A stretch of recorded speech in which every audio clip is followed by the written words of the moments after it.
Welcome back to Dude Stuff, the channel where we believe in sustainable transport.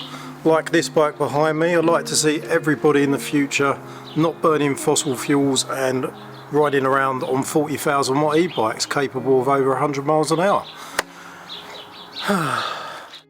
This week on Dude Stuff. Guys, what's going on? So we're about to call the winner of the ENQUIRIES e-bike giveaway. All I know so far is the guy's name's Gary, and I believe he's from Nottingham. His name is Gary. Gary. And we're about to call him for the very first time and see how excited he is to find out he's a winner of an e-bike for just £2. Don't forget also, if you guys want to win an e-bike as well for just £2, click on the link in the description below and you can get yourself in the next video with a brand new e-bike for literally £2. Let's give Gary a call. Make me a winner. How'd you know it was me, mate? Hi, Steve. I'm talking to radio. Sorry, mate. How you doing, mate? You alright? I'm sorry, mate. I'm sorry, yeah. Was you expecting to win it? No, I wasn't. No, not at all, mate. But the thing is, I follow you and watch all your. I like the content and I like your videos. You make me laugh. Follow it, but I'm just doing it just to support and like just to throw a bit of money in there and maybe win it, and I can just pass it off to one of the family or something. Oh wow, that's awesome of you. I appreciate that all round, mate. Yeah. That's awesome. How good's that? Yeah. So Gary's really happy, and he's talking about giving it away to a family member in need. So nice guy. What is going on, guys? I'm here with Gary, the lucky winner of the first raffle on Dude Stuff. Can I say, he's like spent a few quid and you got yourself a brand new e-bike, mate. Yeah, looking forward to it. Gary did mention he's already got some e-bikes, but he's going to be giving this away to a family member, so that's absolutely awesome. Going to somebody in need, and they've got an absolute bargain. So we've met up here in Leicester, and yeah, it's all yours, mate. I'll show you around the bike and brilliant, thank you give very it much. a go. There's a mini throttle on the right there, Steve. Yep, little half twist throttle. You've got brake lights, normal lights. There you go. He's flying. Easy enough to get to grips with, isn't it? Yeah, it's lovely. The ride's lovely. It's really smooth. Yeah, it's very really smooth bike. Everything's solid, isn't it? Yeah, It yeah, feels really solid. But for a folding frame, it is a pretty solid bike. Yeah. Yeah, beautiful. Right, guys, we're going to love and leave Gary now and crack on with the rest of the video. Don't forget, check out the link in the description. There's more bikes up for raffle at the moment. Back on with the video. What is going on, guys? Now, bear with me, pull up a chair, grab your popcorn, because this shit's about to get real. There is a little bit of a backstory which kind of ties into the fast bike stuff. I think you're going to want to hear it. It all leads into the same things. We're going to get there, guys, but just hear me out on this one. So there's another YouTube channel, as there's many YouTube channels. There's a channel in London that does e-bikes, and I won't go say the actual person's real name, but let's just say the director and current founder of this channel is called Dick. And for the sake of not infringing anyone's real names, we're going to say the channel's name of Dick's Heads, okay? So Dick and Dick's Heads contacted me in February and asked me if I wanted to collaborate with them. Said, sure, what are you thinking? Do I want to review their bikes unpaid? Maybe I can get some sales commission. And I said, no, thank you. You know, let's keep in contact. That's not the sort of thing I want to do. In my own lane, doing my own thing with my own channel, got my own ideas. A few months go by. Contacted again, same cookie cut email from this company. Do I want to work for them? Not really, no thanks. Let's have a chat on the phone, you know, the marketing lady said from the company. So I said, sure, let's chat on the phone. Are you interested in working for us? It's not paid, you might get commission. I said, no thanks, I've got my own ideas. And she said, okay, oh, so what are your ideas then? What are your ideas? Complete open book. This is why I'm telling you guys this story. I've kept a few projects quiet from my subscribers because I just want them to be a nice surprise for you guys who support the channel. However, I've opened my big mouth and told this marketing lady from this company all of my ideas, and she's like, oh, that's interesting, you know, and she sat there probably with a pen and pad. Then I get someone message me and say, because I've done a video on towing a car with an e-bike, I don't know, 2-3 weeks ago. A video goes up on their channel, towing a car with an electric bike, and multiple comments from people that are subscribed or watch my channel. Why are you copying Dude Stuff? Oh, we're not, it's just a coincidence, blah, blah, blah, blah, blah. You know, that says everything to me. You know, they're trying to hide the fact that what they're up to and their kind of business practice. And what's annoying to me is, there are obviously people that watch both channels, and they're shutting down people that are my subscribers, commenting that they're stealing ideas from my videos. So I'm not the only one who's thinking it, and it was brought to my attention through other people seeing it and, you know, making me aware of it, and the people that have mentioned that it's, you know, a bit too coincidental of the content that they're putting up, they're deleting your comments. So, you know, that says it all. They're not letting you have your voice, that they're not coming out of their own original ideas. You know, maybe they're just sticking a pretty face on a video and it's working for them as a formula, but should it, you know? So then another couple of days go past and a story comes up from this channel. They're doing e-bike raffles for £2. I'm like, come on, this is getting a bit more than a coincidence now. What do you guys think? So anyway, I start looking into this company. Now, they market themselves as a sustainability, environment friendly, kind of boring 250 watt e-bike channel is the gist of it in short from my perspective. And if you look at Dick's profile on LinkedIn, he is a marketing specialist, and everyone who's contacted me has got a LinkedIn profile being marketing specialist. So from my point of view, this channel that has got multiple staff, multiple presenters, offices in London, they're very clever, you know, hats off to them. They're very clever because they've got a pretty bird up front doing the videos. They're trying to get people to work for them for free, for commission only. They're literally just resellers of Chinese bikes, and they're trying to get other people to review and promote them for free. Great business model, yeah, hats off to him, but he's marketed himself as caring about the environment and all this bullshit. And if you look at his LinkedIn profile, he is a marketing specialist, basically bragging about nicking the market share, whatever thing he's in this case YouTube and electric bikes. And the channel's based on marketing and sales. It's not based on genuine down-to-earth people that are actually into e-bikes. In my opinion, the impression that I get from them, they're marketing based. They're like blood-sucking gremlins who basically nick other people's ideas, try and get people to work for them for free, try and get people to work for them commission only, and are basically like the YouTube version of people that knock on your door trying to sell you PVC windows, in my opinion. Not only that, there's been other things. There's been other comments saying, why you nicking Dude Stuff's videos? Oh, don't be silly, we didn't know about him, we wasn't aware of that video. Well, you messaged me in February this year and July this year asking me to work on a commission only basis. Yeah, how do you not know about me? Do you know what I mean? So anyway, all I'm saying is, guys, think about who you're supporting.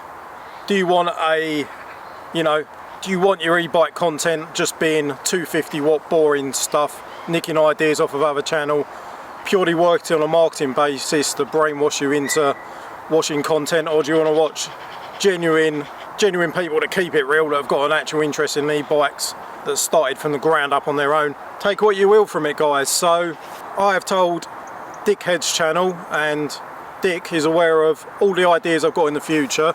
They're aware of my channel and the current content, and they're just saying, oh, it's a bit of a coincidence, don't be silly. What do you think, guys? They've emailed me twice, they've had a phone call with me, listened to all of my ideas, and within 2 weeks 2 videos have gone up of my recent content copying exactly the same idea. £2 raffle, towing a car with an e-bike, and they know about my future plans. Now this is where the fast bike comes in, because I am about to tell you what I have told them, and if they know, then fuck it, you guys are going to know.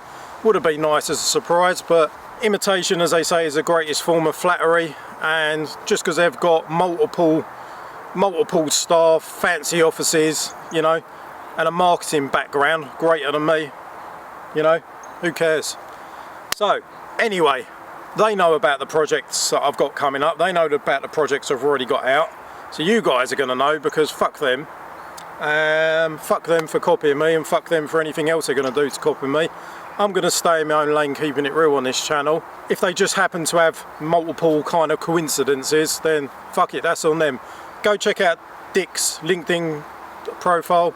You can see he's a marketing expert. You know, you can see from my emails and emails other influencers get, they're marketing based. They are basically a sales team. So myself, I don't really take a word for anything a sales team's got to say as genuine and real. So that's my backstory on Dickhead's channel and Dick the director. And now we're going to talk about the fast bike and what Dickhead's channel knows, because you guys are now going to go. So let's just get straight into that. Welcome back to Dude Stuff. the channel where we believe in sustainable transport, like this bike behind me. I'd like to see everybody in the future not burning fossil fuels and riding around on 40,000 watt e-bikes capable of over 100 miles an hour. Anyway, fast bike guys, so this has been a massive thorn in my side, I'm not going to lie.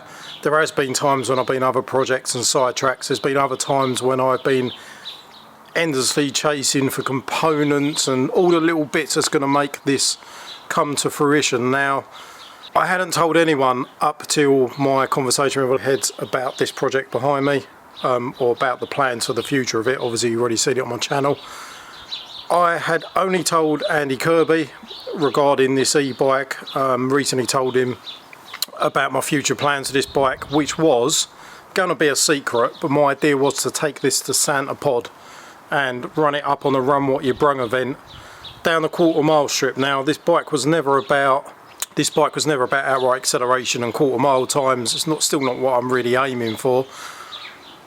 I needed a nice venue, well known, that I'm insured, I'm covered to take a bike and run it as far as I want. Obviously I'm not going to ride a bike capable of nearly 40,000 watts up a public road, you know. Can be a bit of a rogue at times. I'm not that stupid, I've got common sense, that's what I live my life by. And yeah, so Andy's the only person I knew about it until I had a conversation with Dick's Heads channel recently, and when they questioned me, I told them all about all the projects I had coming up and why I don't want to work for free, because I've got blah blah blah, I've got this, want to take to Santa Pod. The water bike has started a conversion to electric, so that is going to be amazing. I've told Dick's Heads channel all about that. They know everything I'm doing, and within a week they've put up 2 videos with exactly the same content as me. You guys decide whether you think it's coincidence, but fuck them, back to this video anyway. I'm just going to stay in my own lane, doing my own thing. If anyone else wants to flatter me by copying my ideas, then, you know, that's on you. There is a YouTube policy for imitating a channel's content, and that's all I'm going to say. Anyway, enough negativity, let's get back to the fast bike project and what's been happening and not happening with it. Right, let's run through what has been happening and what has not been happening on the fast bike, because I just wanted to do a big surprise for you guys, but before another channel just tries to rip off my ideas, let's run through what's been happening. So, when I fitted this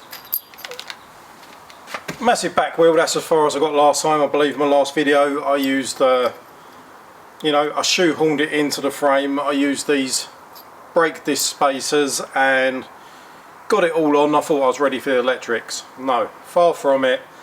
Everything's having to be redone at this point. So what happened was, I sent it somewhere to have something done. I can't remember if it was a little tweak on the brake adjustments or something. And they noticed that the phase cables coming out of this very expensive wheel, which I put cooling fins and ferro fluid on, was rubbing on the inside of these disc spacers because it didn't have much room. So basically I've taken the outer one off and I've beveled the inside to try and make it so it's not a sharp edge and it's all sort of smooth, and machined it off with a Dremel. And I realised that ain't going to work. It ain't going to work because spacing the disc out towards the frame is just giving me less room for the massive thick cable to carry the high amps out of this wheel, and it just frayed the cables, and then I'd send the wheel off to get repaired and the cable repaired, and I thought I'm not going through that again. So these have come off, and instead of moving the disc out to the caliper, I'm moving the caliper out to meet the disc, which gives me a little bit more room for the cables. The cables have been repaired now, and I'm going to space it out with washers to bring the, you know, longer bolts to bring the caliper out to meet the disc. So that's one problem with the back wheel. 2 more problems. One more problem being, when I took the wheel out, I realised that the dropouts weren't deep enough. Like, half the axle was still sticking out, even at the bottom of the dropout. Half the wheel was sticking out, and there's no way, as stupid as I can be sometimes, to jump on something with this much power and this much speed and only have the wheel half in the dropout, so I've by hand had to file down the dropouts deeper. So now the axle is sitting in the wheel, fully immersed in the dropouts, and that's that. So that's done. The wheel's back in. I can't remember, maybe the tyre was around the wrong way where I put it together in a bit of a rush in the last video. The wheel's all in, and now I've lost the custom torque arms which I fabricated from a cardboard template I made. So I've got a sort of situation with the torque arms, and then obviously put the chain tensioner Ujima flop thing back on, and that's the back wheel done.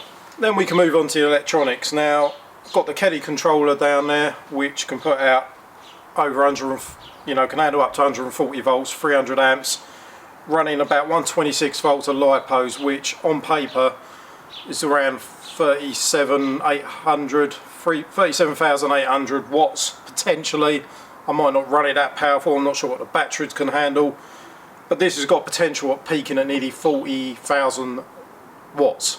40 kilowatts this bike is potentially capable of. We're yet to see. I might have to double up the batteries, I'm not sure yet. Got the harness down there, that's fully made for the 5 lipos. Now with the Kelly controller, I've got to be honest, I haven't been that impressed with Kelly in terms of using their website, making payment, contact, basically of having to get all these parts together, and I need a bunch of diodes, contactors, all these parts. You can't make payment with PayPal, you can't make payment with credit card on the Kelly website. I have to go down to my local bank, which isn't local. I have to pay by a Zwift or SBAN number or whatever it's called. It's a massive ball ache, and I've had some communication from them now, but not overly impressed with. Obviously the price of this controller is astronomical, and then all the components.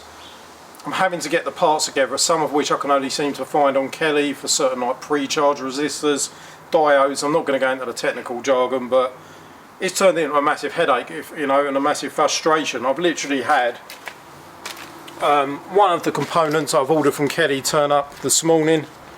I've got like a huge contactor that's turned up, but I'm still waiting on parts from them, and I'm hoping they're going to turn up this week. I bought a motorbike windshield because I think that safety features, wind are going to be some of my issues when I do get this bike working. From riding a naked MT-09 motorbike, I know that without a fairing, wind is a real issue when you start getting up to sort of 50 to 70 plus miles an hour. It's not very nice, so I may fit that motorbike fairing. I was expecting it to be tinted, but I can barely see through that, so I don't know, we'll see. Maybe it's just going to kind of come below my crash helmet. Yet to figure that out, that's later down the line. I've got all the lipos down here, I've got all the harness ready-made, ready to go. I'm going to be running the battery backpack system, which I've got the inspiration from obviously having the white Paradox Kinetics build. I've ordered a bigger version of the Decline backpack with a built-in safety spine protection system. I've bought full-on Alpine Stars motorbike jacket. I've obviously got Kevlar jeans and motorbike boots, but it's all things that are expensive. These aren't cheap items, some of them are not easy to get hold of, so it's been a frustration for me, but I have been on it. And yeah, leading back to what I was saying before,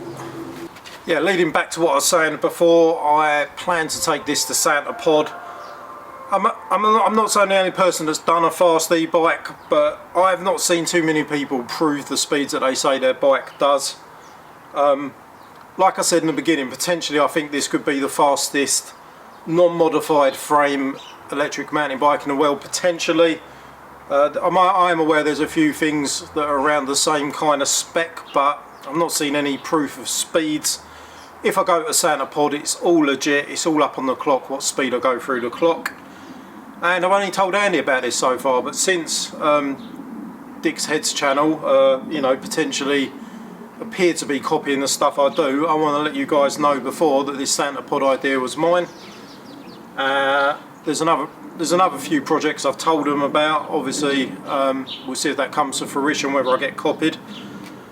But I want to go to Santa Pod, and I booked the tickets. As you can see, I've got an entry to Run What You Brung, and I've got a bunch of spectators tickets for anyone that wanted to support me.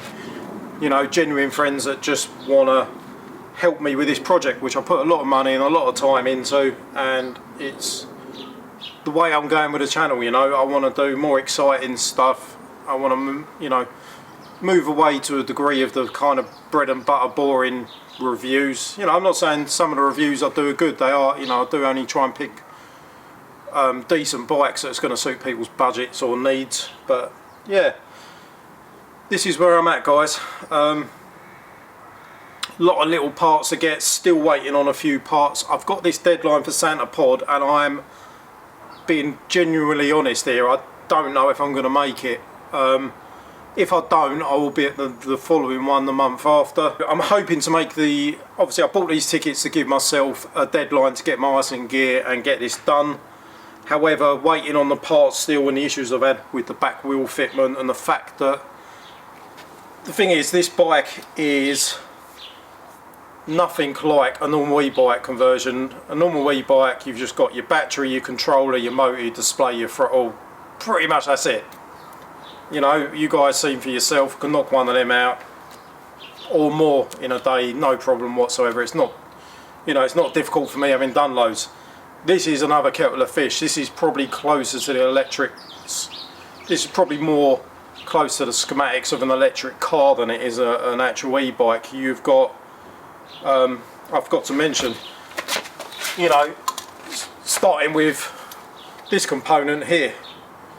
This is a DC to DC converter to bring the, you know, 120 odd volts down to 12 volts. It needs a separate kind of ignition system with an on-off button and a whole bunch of diodes, resistors, shit that you just don't normally do on a normal e-bike conversion. And I haven't done this before. This is new territory for me, so I'm figuring out as I go. I'm having to source components I've never even heard of before and learn as I go. And, you know, turn to the internet for learning stuff I don't understand, if I'm completely honest. So that is where we're at on the channel. I'm trying to go my own way, do my own thing. Not up for, you know, of course I've not got an issue collaborating with people that have got best interests at heart. And obviously, you know, I'm sincere when I say I've got other people's interests at heart, if they're not, you know, just basically ripping off ideas and stuff. You know, it's I don't see myself as a bad person, and I'm just trying to break a bit of ground with bigger projects as I go. The more you support, guys, the more you like it, the more subscribe, the more I'm going to be able to sort of reach my vision of just doing just crazy shit, to be honest. And that's where I want to go with the channel at the moment. That is my vision, and this is part of it, you know, doing the bigger, crazier builds of custom stuff like the chopper, this, the water bike, the electric water bikes, you know what I mean? Give you a sneak preview, but I've started the, I might as well tell you guys, I started the adaptation of the water bike to electric this week. Yeah, whilst I'm waiting on parts, I'm just doing what I can do, and hopefully there's going to be some really exciting content come out. And I'm not even bothering watching half these other channels. I don't care what they're doing. You know, if they're copying me, well, you know, what can you do? They shouldn't be doing it, they're not supposed to be doing it. It violates YouTube policy if you're just constantly using other people's ideas. It's kind of an impersonation policy, but it is what it is, and I'm just going to crack on doing the shit I enjoy. I cannot wait to get this done. As I said, as soon as these components come, I'm just on this bike. I'm going to get it done. I'm going to run it down a drag strip, not necessarily for the quarter-mile time, just to see whether the back wheel comes off, whether I die riding it. It is sketchy, and I need a, you know, I'm doing this either on my own or with people that support me fully in making sure this works and it's safe. Whether that's me turning up in a van on my own, or, you know what I mean? So anyway, that's the end of the rants for now, guys. Hopefully everything is purely positive going forwards from here, because I've got a lot of exciting stuff lined up. As I said, some of it I was holding back from you guys, but since it seems to be common knowledge that it seems to be ripped off, I thought I'd tell you guys what's going on, since you're the guys that actually support me. So thanks for watching the channel, and I'll see you in the video soon. Take it easy.